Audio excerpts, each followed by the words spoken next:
വയനാട് ദുരന്തത്തിന്റെ പശ്ചാത്തലത്തിൽ ഏഷ്യാനെറ്റ് ഒരു ചർച്ച സംഘടിപ്പിച്ചിരുന്നു. രാവിലെ ആരംഭിച്ച് ഉച്ചയോടുകൂടി സമാപിച്ച നീണ്ടുനിന്ന ഒരു ചർച്ച. ലൈവത്തോൺ എന്ന പേരിലാണ് അത് അറിയപ്പെട്ടിരുന്നത്. അങ്ങനെയാണ് ഏഷ്യാനെറ്റ് അതിനെ വിശേഷിപ്പിച്ചത്. സംസ്ഥാനത്ത് നിന്ന് മന്ത്രിമാർ, വിഷയ വിദഗ്ധരൊക്കെ ചർച്ചയിൽ പങ്കെടുത്തിരുന്നു. കേന്ദ്രമന്ത്രി സുരേഷ് ഗോപിയും ചർച്ചയിൽ പങ്കെടുത്തിരുന്നു. അദ്ദേഹം യാത്രയ്ക്ക് ഇടെയാണ് ചർച്ചയിൽ പങ്കെടുക്കുന്നത്. പ്രധാനമന്ത്രി നരേന്ദ്രമോദിയോടൊപ്പമാണ് സന്ദർശിച്ചത്. അദ്ദേഹം അതിനുശേഷം ആദ്യമായിട്ടാണ് മാധ്യമങ്ങളോട് സംസാരിക്കുന്നത്. അദ്ദേഹത്തിന് നിലപാടുണ്ട്. അദ്ദേഹം അതൊക്കെ പ്രധാനമന്ത്രിയെ ധരിപ്പിച്ചിട്ടുണ്ട് എന്നും വിശദമായി പ്രധാനമന്ത്രിക്ക് റിപ്പോർട്ട് നൽകുന്നുണ്ട് എന്നുമാണ് ചർച്ചയിൽ പങ്കെടുത്ത് അദ്ദേഹം പറഞ്ഞത്. അദ്ദേഹം കേരളത്തിൽ നിന്നുള്ള MP ആണ്. അദ്ദേഹം കേന്ദ്ര സഹമന്ത്രിയാണ്. അദ്ദേഹം പ്രധാനമന്ത്രിയോടൊപ്പം വയനാട് സന്ദർശിച്ച വ്യക്തിയാണ്. അതുകൊണ്ട് അദ്ദേഹത്തിന് ഉത്തരവാദിത്വം കൂടുതലാണ്. ആ ഉത്തരവാദിത്വം അദ്ദേഹം നിർവഹിക്കും എന്ന് തന്നെയാണ് പറഞ്ഞിരിക്കുന്നത്.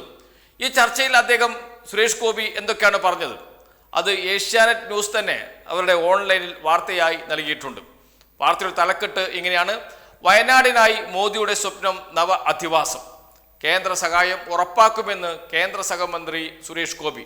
പുനരധിവാസമല്ല, നവ അധിവാസമാണ് മോദി ലക്ഷ്യമിടുന്നത് എന്നാണ് സുരേഷ് ഗോപി പറയുന്നത്. അദ്ദേഹം പറയുന്നു, കുടിവെള്ളം, താമസം, ആരോഗ്യം തുടങ്ങി 7 ഫോക്കസ് മേഖലയാണ് വയനാടിനായി താൻ മുന്നോട്ട് വച്ചിരിക്കുന്നതെന്ന് കേന്ദ്ര സഹമന്ത്രി സുരേഷ് ഗോപി പറഞ്ഞു. വയനാട് ഉരുൾപൊട്ടൽ ദുരന്ത ബാധിതർക്ക് കേന്ദ്ര സഹായം ഉറപ്പാക്കുമെന്ന് കേന്ദ്ര സഹമന്ത്രി സുരേഷ് ഗോപി. പുനരധിവാസമല്ല, നവ അധിവാസമാണ് പ്രധാനമന്ത്രി നരേന്ദ്രമോദിയുടെ മനസ്സിലുള്ളതെന്ന് സുരേഷ് ഗോപി പറഞ്ഞു. അവർ ആഗ്രഹിക്കുന്ന പോലെ അപകടരഹിതമായ ഒരു ജീവിതം എങ്ങനെയാണ് സമ്മാനിക്കാൻ കഴിയുക എന്നാണ് കേന്ദ്രം ആലോചിക്കുന്നത്. പുനരധിവാസം മാത്രമല്ല, അവരുടെ ഉപജീവനത്തിന് വേണ്ടി അടക്കമുള്ള കാര്യങ്ങൾ, ആവശ്യമായ കാര്യങ്ങൾ ചെയ്യുമെന്ന് സുരേഷ് ഗോപി കൂട്ടിച്ചേർത്തു. വയനാട്ടിലെ ദുരന്ത ബാധിതർക്കായി വേണ്ടതെല്ലാം ചെയ്യുമെന്ന് പ്രധാനമന്ത്രി നരേന്ദ്രമോദി ഉറപ്പു നൽകിയിട്ടുണ്ട്. കുടിവെള്ളം, താമസം, ആരോഗ്യം തുടങ്ങി 7 ഫോക്കസ് മേഖലയാണ് വയനാടിനായി താൻ മുന്നോട്ട് വെച്ചിരിക്കുന്നതെന്ന് കേന്ദ്ര സഹമന്ത്രി സുരേഷ് ഗോപി പറഞ്ഞു. വയനാടിനായി പൂർണ്ണ മെഡിക്കൽ കോളേജ് സജ്ജമാക്കുമെന്നും ദുരന്ത ബാധിതർക്ക് കുടിവെള്ളം മുതൽ തൊഴിൽ വരെയുള്ള കാര്യങ്ങൾ ഉറപ്പാക്കുമെന്നും സുരേഷ് ഗോപി അറിയിച്ചു. അനധികൃത കുടിയേറ്റങ്ങൾക്കെതിരെ ശക്തമായ നടപടി ഉണ്ടാകുമെന്ന് അദ്ദേഹം കൂട്ടിച്ചേർത്തു. ഏഷ്യാനെറ്റ് ന്യൂസിന്റെ ലൈവത്തോണിൽ സംസാരിക്കുകയായിരുന്നു അദ്ദേഹം എന്നാണ് വാർത്ത. ഈ വാർത്തയുടെ കൂടെ അദ്ദേഹം സംസാരിച്ചതിൻ്റെ ഒരു വീഡിയോയും കൂടി കൊടുത്തിട്ടുണ്ട്. അതിൽ പറയുന്നത് എന്താണ് എന്ന് നമുക്ക് കേൾക്കാം. അതിങ്ങനെയാണ്: അവർക്കൊരു സുസ്ഥിര വരുമാനവും അതിജീവനവും ഉപജീവനവും സാധ്യമാകുന്ന തരത്തിലുള്ള ഒരു സ്ഥാപനം വയനാടിനുണ്ടാകും. സ്ഥാപനം എന്ന് പറയുന്നത് അവരുടെ സ്കിൽ മെക്കാനിസംസ് ഒന്ന് എൻഹാൻസ് ചെയ്യുന്നതിന് വേണ്ടിയാണ്. അവരുടെ സ്കിൽ ഡെവലപ്മെന്റിന് വേണ്ടിയുള്ള സ്കിൽ ഡെവലപ്മെന്റ് മിനിസ്ട്രിയുടെ ഒരു സാന്നിധ്യം ശക്തമായിട്ട് അവിടെ ഉണ്ടാവും. 7 വേർട്ടിക്കൽസ് ആണ് ഞാൻ അദ്ദേഹത്തിന് എന്റെ റിപ്പോർട്ടിൽ ഇപ്പോ നിർദ്ദേശിക്കാൻ പോകുന്നത്. 7 verticals which will also fall into the aspirational districts program. ഒരു വികസന കാംക്ഷിയായ ജില്ലയുടെ പദ്ധതിക്ക് 2019 വയനാടിന് ആസ്പിറേഷണൽ ഡിസ്ട്രിക്ട്സ് പ്രോഗ്രാംസിലേക്ക് 101ാമത്തെ ജില്ലയായിട്ട് അന്ന് തെരഞ്ഞെടുത്തിരുന്നു. അപ്പൊ അതിനകത്ത് പ്രധാനമായിട്ടുള്ളത് 7 വേർട്ടിക്കൽസ് ആണ്. ആ 7 വേർട്ടിക്കലുകൾ തീർച്ചയായിട്ടും ഒരു നവ അധിവാസത്തിനുള്ള എല്ലാ രേഖകളും അതിനകത്തുണ്ട്. അപ്പോ അത് ഒരുപക്ഷെ അവലംബിക്കാൻ സാധിക്കുമോ എന്ന് പറയുന്ന ഒരു പുതിയ അന്വേഷണമല്ല, ആസ്പിറേഷണൽ ഡിസ്ട്രിക്ട്സ് പ്രോഗ്രാമിന്റെ ഭാഗമായിട്ടുള്ള ഒരു പാത വെട്ടിത്തുറക്കുന്നതിന് നമുക്കൊരു അവസരം വരുന്നു എന്ന് പറയുന്നത് വളരെ ഒരു വേദനിപ്പിക്കുന്ന വാക്കായി പോവും. എങ്കിലും ഇപ്പോഴത്തെ സാഹചര്യത്തിൽ അതിന്റെ വിശദാംശങ്ങൾ ഒന്ന് ചുരുക്കി ആൾക്കാർക്ക് അറിയാൻ താല്പര്യം കാണും, എന്തൊക്കെയാണെന്ന് വേഗം. 7 verticals എന്ന് പറയുന്നതിനകത്ത് ഡ്രിങ്കിങ് വാട്ടർ, വാസം, യോഗ്യമായ വാസം, ആരോഗ്യം എന്ന് പറയുമ്പോൾ വയനാടിന്റെ ദീർഘകാലമായിട്ടുള്ള ഒരു ആവശ്യം ഒരു മെഡിക്കൽ കോളേജ് എന്ന് പറയുന്നത്. ഇപ്പൊ അവിടെ ഉള്ള മെഡിക്കൽ കോളേജ് തന്നെ ഒരു പൂർണ്ണമായ മെഡിക്കൽ കോളേജിന്റെ രൂപത്തിലേക്ക് വയനാട് ജില്ലയും അതിന്റെ പ്രദേശത്തെ ചെയ്യുന്ന തരത്തിലുള്ള ഒരു ആരോഗ്യ പരിപാലന കേന്ദ്രം, IT സെക്ടറിൽ നമുക്ക് IT എന്ന് പറയുന്നത് അവിടെ ഈ ആസ്പിറേഷണൽ ഡിസ്ട്രിക്ട്സ് പ്രോഗ്രാമിലുള്ളതാണ്. അങ്ങനെ വിവിധങ്ങളായ പദ്ധതികളുണ്ട്. ആ പദ്ധതികളെല്ലാം കൂടി 7 വേർട്ടിക്കലിന്റെ കീഴിലാണ് കൊണ്ടുവന്നിട്ടുള്ളത്. ഇതാണ് അദ്ദേഹം പറയുന്നത്. കുടിവെള്ളം, ആരോഗ്യം, താമസം, ഇതിനുള്ള സൗകര്യങ്ങൾ ഉറപ്പാക്കും. അതുപോലെ തന്നെ IT ഇൻഡസ്ട്രി അതിനുകൂടി സഹായകരമാകുന്ന രീതിയിൽ വയനാട് ജില്ലയെ പരിവർത്തനപ്പെടുത്തും എന്നാണ് അദ്ദേഹം പറയുന്നത്. അതുമാത്രമല്ല, അതിനുശേഷം മറ്റൊരു ചോദ്യവും കൂടി ആങ്കർ ചോദിക്കുന്നുണ്ട്. അതിന് അദ്ദേഹം പറയുന്ന മറുപടിയുണ്ട്. അതും കൂടി നമുക്കൊന്ന് കേൾക്കാം. സുരേഷ് ഗോപി, നമ്മുടെ ഏഷ്യാനെറ്റ് ന്യൂസിന്റെ രണ്ടാമത്തെ ലൈവത്തോണാണ്.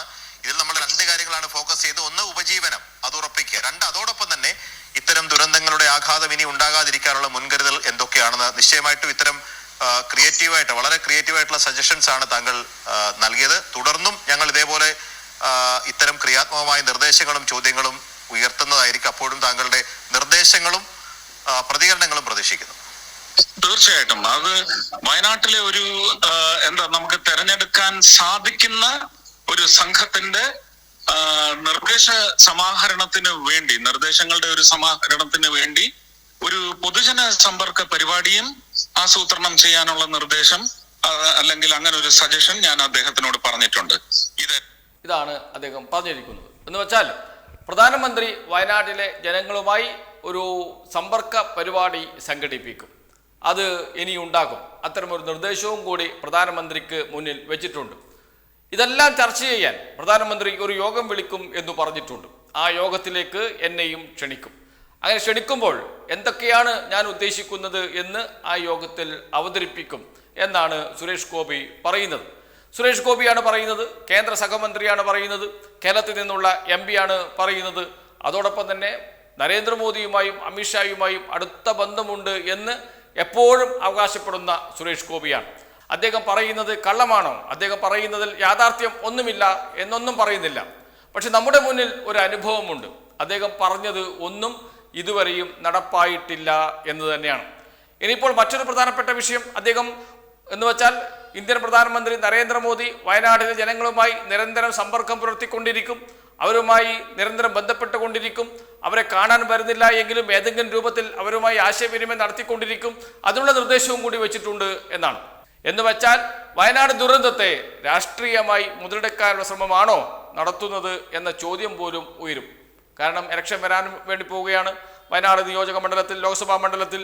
അതിന് മുന്നോടിയായുള്ള കളമൊരുക്കലാണോ ഇത് എന്ന ചോദ്യവും കൂടി ഉയരുന്നുണ്ട്. ഇന്ത്യയിൽ ഒരുപാട് ദുരന്തങ്ങൾ ഉണ്ടായിട്ടുണ്ട്. പ്രധാനമന്ത്രി അവിടെയൊക്കെ സന്ദർശിച്ചിട്ടുണ്ട്. അവിടെയൊക്കെ പ്രധാനമന്ത്രി സന്ദർശിച്ചതിന് ശേഷം കേന്ദ്ര സഹായം ലഭിച്ചിട്ടുണ്ട്. പക്ഷെ കേരളത്തിൽ വന്നിട്ട് ഇതുവരെയും ഒരു അടിയന്തര സഹായം പോലും പ്രഖ്യാപിച്ചിട്ടില്ല എന്ന് പറയുന്നതിൽ നിരാശയുണ്ട്. ആ നിരാശ ബാക്കിയാണ്. പക്ഷെ എന്തൊക്കെയോ ചെയ്യുമെന്ന് അദ്ദേഹം പറഞ്ഞിട്ടുണ്ട്. പണം ഒരു തടസ്സമാകില്ല എന്നും പറഞ്ഞിട്ടുണ്ട്. അതിനുശേഷമാണ് എന്തൊക്കെയാണ് പ്രധാനമന്ത്രിയുടെ മനസ്സിലുള്ളത് എന്ന് വ്യക്തമാക്കുകയാണ് സുരേഷ് ഗോപി ചെയ്യുന്നത്. അതുപോലെ നടന്നു കിട്ടിയാൽ മതിയായിരുന്നു. അതല്ല, അദ്ദേഹം നേരത്തെ പറഞ്ഞതുപോലെ ബജറ്റിൽ ടൂറിസം സർക്യൂട്ട് പ്രഖ്യാപിക്കുമെന്ന് പറഞ്ഞതുപോലെ, അദ്ദേഹം ഈ കേരളത്തിൻ്റെ പൊതു മന്ത്രിയായിരിക്കും എന്ന് പറഞ്ഞതുപോലെ, കേരളത്തിൻ്റെ മാത്രമല്ല തമിഴ്നാടിൻ്റെ കാര്യങ്ങൾ കൂടി നോക്കുന്ന മന്ത്രിയായിരിക്കും എന്നൊക്കെ പറഞ്ഞതുപോലെ ഒരു പറച്ചിലായി തീരുമോ ഇത് എന്ന സംശയമാണുള്ളത്. കാരണം നമ്മുടെ അനുഭവം അതാണ്. അനുഭവത്തിൽ നിന്നാണല്ലോ പാഠം പഠിക്കുന്നത്. അതല്ല ഇനിയുള്ള അനുഭവമെന്ന് നമ്മോട് പറയാൻ അല്ലെങ്കിൽ തെളിയിച്ച് കാണിക്കാൻ, പ്രവർത്തിച്ച് കാണിക്കാൻ സുരേഷ് ഗോപി സന്നദ്ധമാകുമോ എന്നതാണ് അറിയേണ്ടത്. അതേപോലെ തന്നെ 2018 പ്രളയം നമ്മുടെ മുന്നിലുണ്ട്. ആ പ്രളയകാലത്ത് നമ്മെ സഹായിച്ചപ്പോൾ ആ സഹായിച്ചതിന് പണം ചോദിച്ചു വാങ്ങിയവരാണ് കേന്ദ്ര സർക്കാർ, BJP സർക്കാർ എന്നതും നമ്മുടെ മുന്നിലുള്ള അനുഭവമാണ്. അതെല്ലാം കൊണ്ടാണ് സംശയം ഉണ്ടാകുന്നത്. ഈ പറയുന്നതെല്ലാം നടക്കുമോ എന്ന്. നടന്നാൽ നല്ലത്.